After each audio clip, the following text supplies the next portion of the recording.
I'm Adam P. Kennedy. Welcome to Chronicling Greatness and American Heroes of War. On this show, a conversation with World War II fighter ace Brigadier General Frank Gailer on shooting down two Focke-Wulf's 190s over Germany, being shot down himself and captured by the Germans, life as a POW, and more. We're glad you've joined us. Experiences of World War II. It's coming up right now.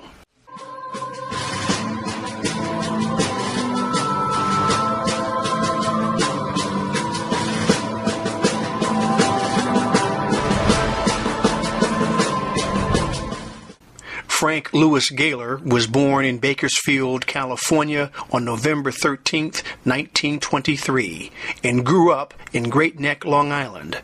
In June 1942, he joined the United States Army Air Force, earning his pilot wings and commission as a second lieutenant on August 30, 1943.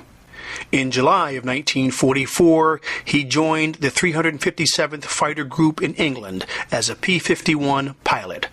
From September of 1944 until November 27th, he was credited with shooting down 5.5 enemy aircraft, becoming a fighter pilot ace. On that same day, he was shot down and captured by the Germans and interned in Stalag Luft I until the end of the war. After World War II, he continued his service, serving in the Panama Canal Zone, Latin America, Vietnam, and England. Promoted to Brigadier General, he served as Vice Commander of the 3rd Air Force until his retirement. It's an honor to have you here, General. Thank you and welcome. Tell me about the day you were flying with General Chuck Yeager and you shot down 2 German planes, and then you got shot down yourself.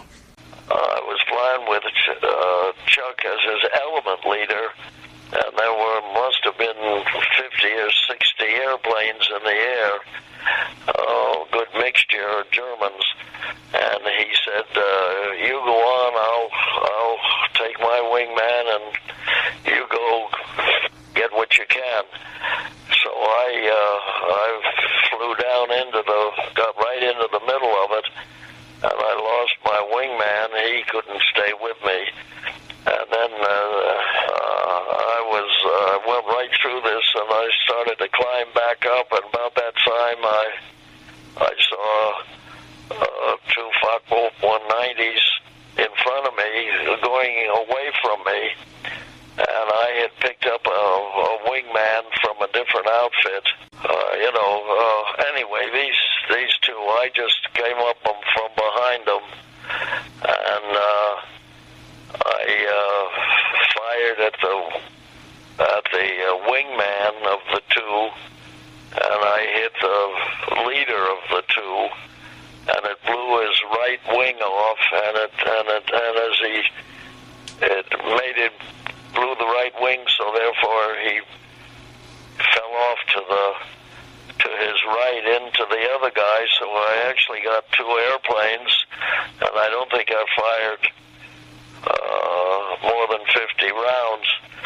And later on, when the artist was doing a lithograph of that combat mission, he said, what did you say at that time? And I said, I'll be darned. And that became the name of the lithograph. That's true. I was as puzzled as I could be. But, I hit the wrong airplane and everything came out great.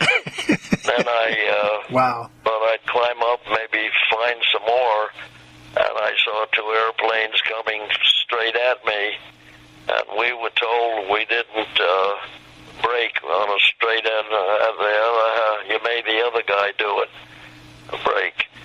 And so my new wingman and we were climbing up, and I had him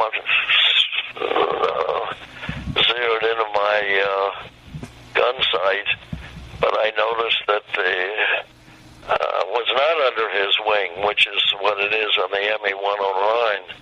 So I didn't fire, but he did. And then as he went over me, I saw the solid blue nose of a P-51. So that was it. And they hit me and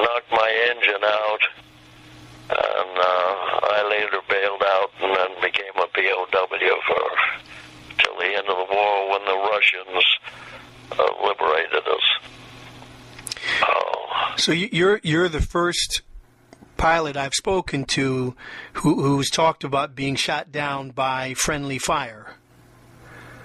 Well, we didn't break, and he didn't break, and when I realized it wasn't a ME-109,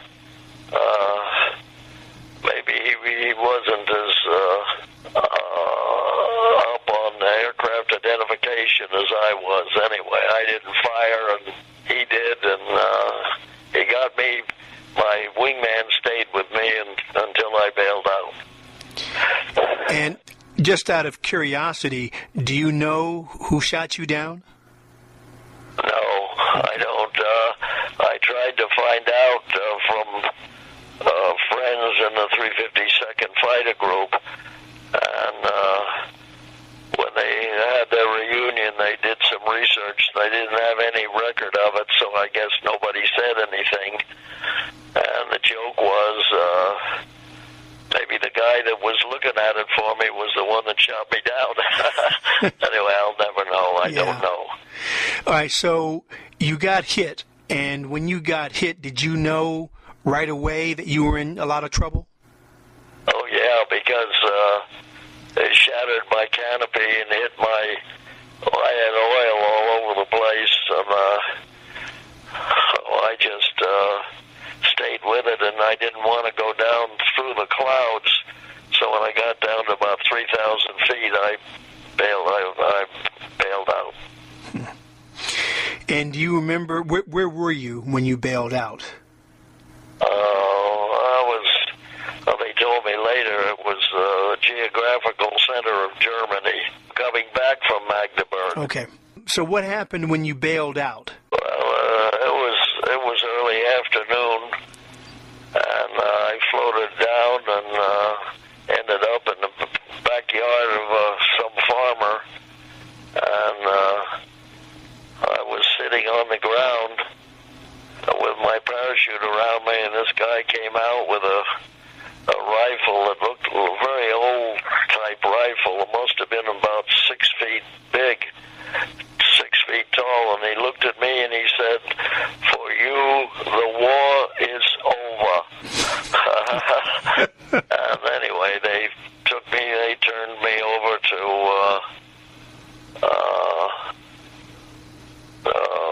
took me to a local Air Force base, German Air Force base, and I was there for 2 or 3 days, and then finally ended up in a permanent camp. When was this? When did you get shot down? That was 27th of November, 1944. Okay. I was just 2 weeks past my 21st birthday. Do you remember where your plane crashed? I heard it crash, but because I was sitting on the ground.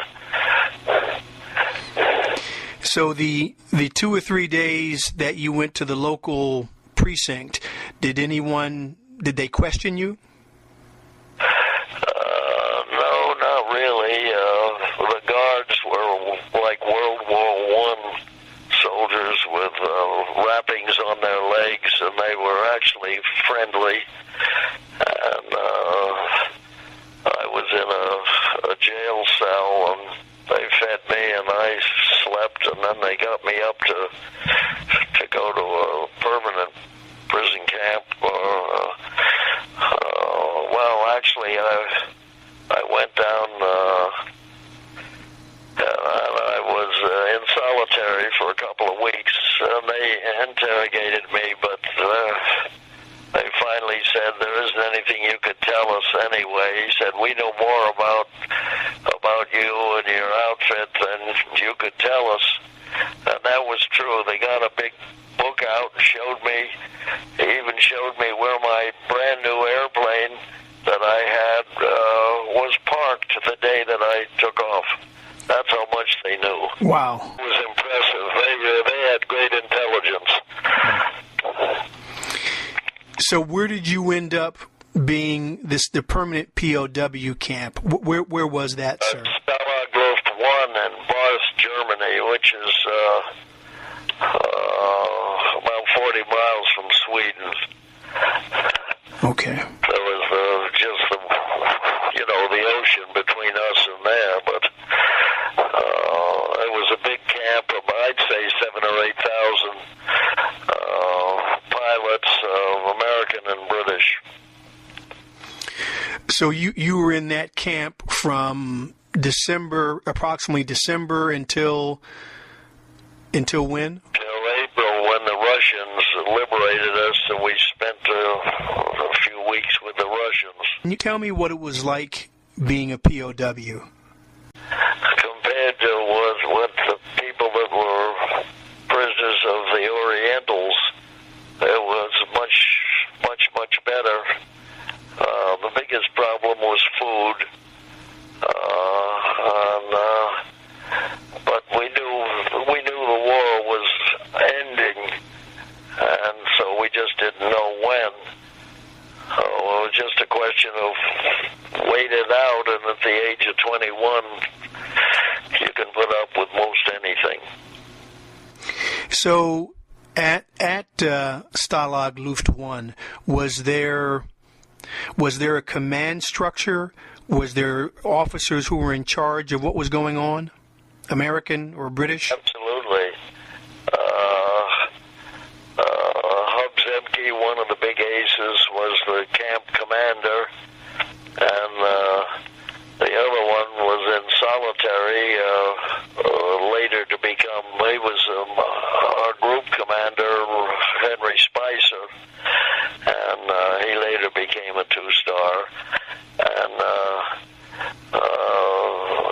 they ran it just like a military organization. We had our own intelligence, and you had to be cleared. Somebody had to know you, so that you weren't a plant. But it was just putting in time, and mentally it was okay because we were sure we were going to win. So, did people try to escape? A few did, but most of them. One guy got out, bribed one of the guards, and got on the steamboat that went from where we were on the coast to Sweden, and he got about halfway there on the boat, and a couple of ME-109s came out and circled it, and the boat turned around and came back, and they delivered him and stuck him in solitary till the Russians got there. But it was difficult because the Germans had a lot of places they called death zones if they caught you, and you never knew where they were. If they caught you in there, they just killed you. So it was better just to stay where we were until the war was over. Maybe 2 or 3 guys got away, but most of them came back. Okay. One of them spent 2 or 3 days outside the camp and then knocked on the front gate to get back in. And were there activities for you, for the POWs? Did you guys have activities? Yeah, we had activities. We even had a Christmas show we put on. There was a lot. I was in a room with a total of 24 of us in one room, and so it's a question of food and staying clean and waiting for the Russians to get there. So, in terms of your eating, what on a day-to-day basis, what were you eating? Were there Red Cross packages? Beet soup. It was just a green soup with frozen potatoes with the color of blue. It was awful, but you ate it or you didn't survive. How often did you get Red Cross packages? if there were 24 of us in the room, we might have gotten 4 packages for the 24 people once a week. And so with that and the tree soup and the German bread, that's what we existed on.